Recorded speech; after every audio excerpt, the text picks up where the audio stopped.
Bismillahirrahmanirrahim. Assalamualaikum warahmatullahi wabarakatuh. Bertemu lagi kita di channel Azaman Sulaiman, channel yang akan membicarakan soal hitam dan putih kehidupan.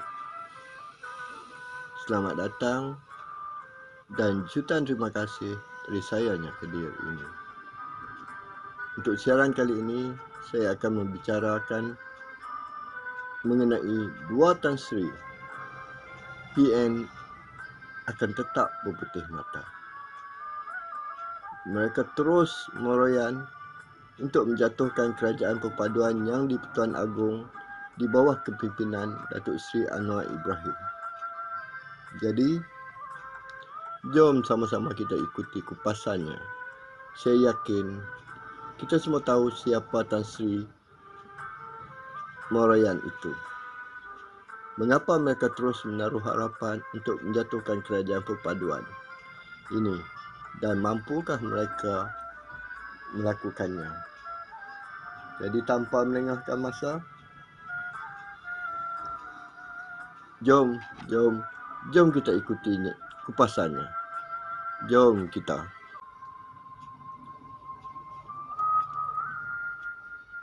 Selepas PRU 15 yang di-Pertuan Agong telah melantik Datuk Seri Anwar Ibrahim menjadi Perdana Menteri ke-10 dan membentuk kerajaan perpaduan bersama UMNO, JPS, GRS dan lain-lain parti kecil, maka dua Tan Sri ini terus meratip untuk menjatuhkan kerajaan. Malah kedua-dua Tan Sri ini, iaitu Tan Sri Mahyudin Yassin dan Tan Sri Tuan Guru Hadi Awang, telah meratip jauh lebih awal untuk membentuk kerajaan. Seawal hari penyembelahan undi masih berjalan dan SPR dan pihak SPR yang mengelolakan perjalanan pilihan raya belum mengeluarkan sebarang pengumuman resmi. Kedua-kedua Tan Sri ini tiba-tiba muncul di kaca TV, membuat pengumuman yang PN sudah boleh membentuk kerajaan. Malah telah mendapat surat dari istana. Jelas sekali, kedua-dua Tan Sri ini begitu giarah hendak berkuasa dan menipu khalayak yang mengikuti siaran langsung penyembelahan undi waktu itu. Mana mungkin pihak istana mengeluarkan surat sedangkan pihak SPR belum membuat sebarang pengumuman resmi lagi. Akhirnya jelas, kedua-dua Tan Sri itu menipu. Yang di-Pertuan Agong telah meminta PN bergabung dengan PH untuk membentuk kerajaan. Sudah pasti Perdana Menteri yang diberikan kepada Datuk Seri Anwar Ibrahim kerana PH memenangi kursi terbanyak dalam PRU tersebut. Kedua-dua Tan Sri ini tidak bersetuju dan telah mengadakan sidang media. Mereka dengan angkuh dan sombong menolak cadangan yang di-Pertuan Agong. Mereka mendakwa memiliki jumlah kursi yang cukup untuk membentuk kerajaan. Hakikatnya mereka tidak memiliki sokongan itu. GPS telah menarik balik sokongan setelah tahu mereka menipu UMNO menyertai mereka. Manakala 10 wakil UMNO yang menyokong mereka tidak sah di sudut undang-undang, malah boleh kehilangan kerusi parlimen. Itu jika mereka terus menyokong PN. Jadi dari manakah kedua-dua Tan Sri itu mengatakan mereka ada cukup jumlah?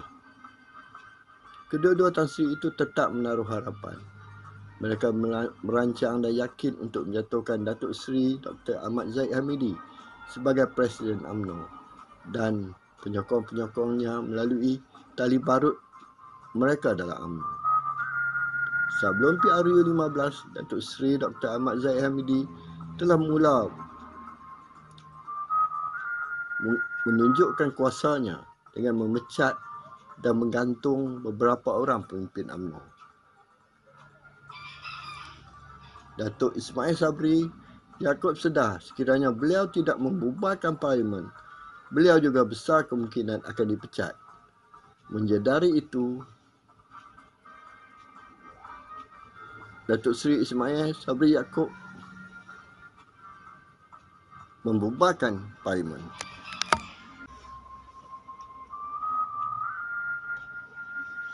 Selepas PRU tersebut, UMNO BN menerima kekalahan yang paling teruk dalam sejarah.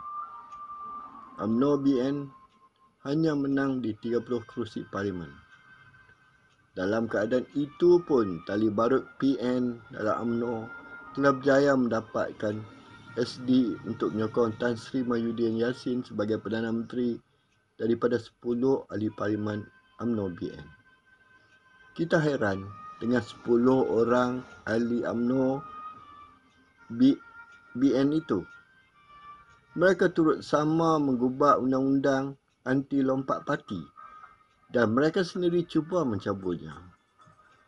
Mereka boleh hilang gelaran yang berhormat itu jika mereka teruskan sokongan itu. Selepas PRU 15, sekali lagi Presiden UMNO Datuk Seri Dr. Ahmad Zahid Hamidi menggantung dan memecat beberapa pemimpin UMNO .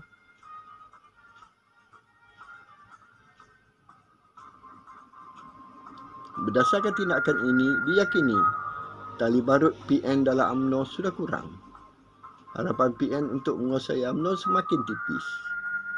Apabila UMNO mengadakan perhimpunannya, tiba-tiba keluar usul jawatan Presiden dan Timbalan Presiden UMNO tidak dipertandingkan.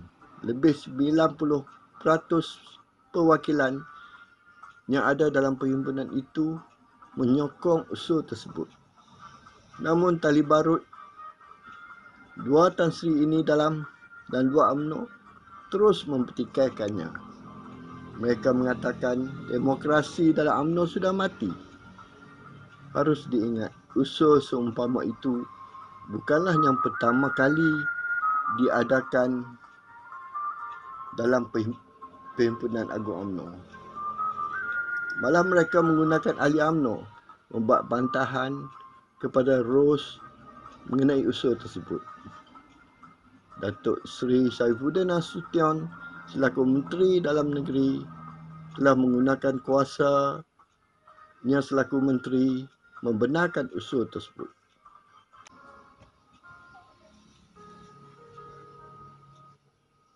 Apabila berlakunya Perhimpunan Agung UMNO dengan agenda pemilihan pemimpin parti itu, berduyun-duyun anggota UMNO yang menawarkan diri bertanding. Jadi tuduhan mengatakan demokrasi dalam UMNO sudah mati hanyalah rekaan tali barut PN di dalam dan di luar UMNO. Tali barut PN baik di dalam maupun di luar UMNO masih mencuba dan mereka berhasrat menguasai 3 naib Presiden UMNO dan juga sayap-sayap lain dan sebahagian besar anggota MKT. Namun, usaha mereka gagal. Pasukan Presiden UMNO telah menang besar dalam pemilihan itu. Nampaknya pemimpin dan bekas pemimpin UMNO yang telah berpuluh tahun bermain politik dalam UMNO gagal membaca mood ahli UMNO di peringkat akar umbi. Mood itu telah dizahirkan ketika menyokong usul jawatan Presiden dan Timbalan Presiden UMNO tidak dipertandingkan. Lebih 90% perwakilan UMNO menyokongnya. Nampaknya golongan tali barut PN ini hanya menang suara, tapi kampung tergadai. Nampaknya kepimpinan PN terpaksa berputih mata. Namun, mereka tidak berputus asa. Dikabarkan, mereka cuba menarik sokongan GPS dengan menawarkan jawatan Perdana Menteri jika berjaya membentuk kerajaan.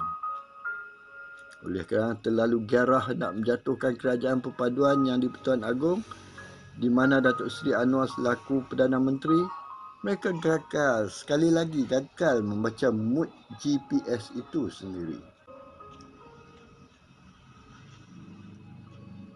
GPS dari awal lagi ditipu oleh PN dengan mengatakan BN UMNO menyokong Tan Sri Mahyudin Yassin sebagai Perdana Menteri. Dan akhirnya setelah GPS tahu kedudukan yang sebenar, mereka menarik balik sokongan itu dan menyerahkan kepada budi bicaranya di Pertuan Agong.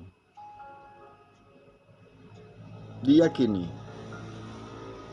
negeri di Malaysia Timur sedang senang dengan cara pentadbiran negara, terutama terhadap pentadbiran Datuk Seri Anwar Ibrahim waktu ini.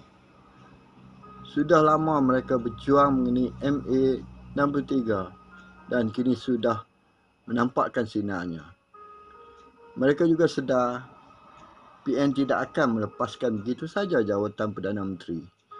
Tan Sri Mahyudin Yassin akan mengikat Perdana Menteri dengan satu perjanjian seperti yang dibuat ke atas Datuk Seri Ismail Sabri.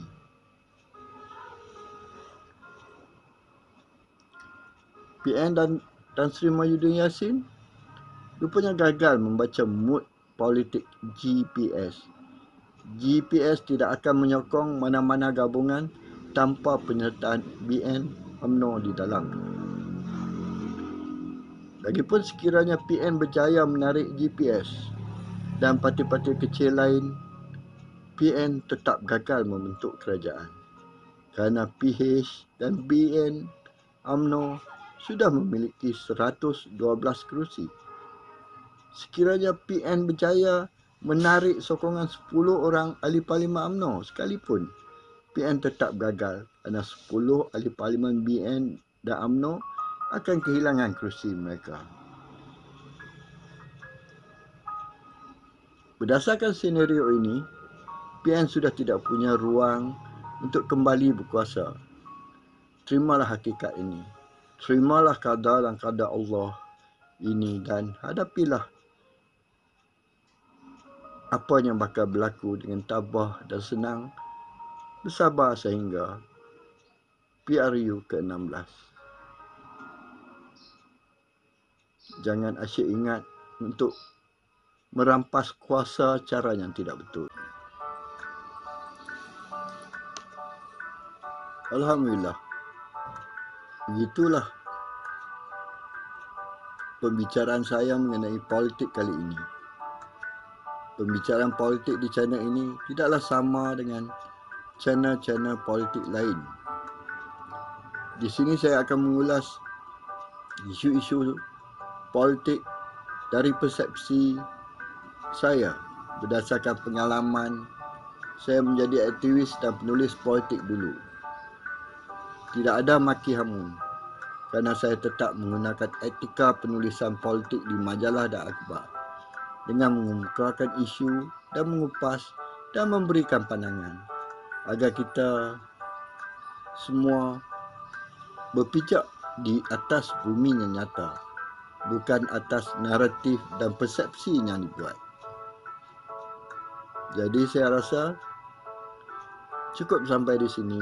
Kita jumpa lagi di live video nanti.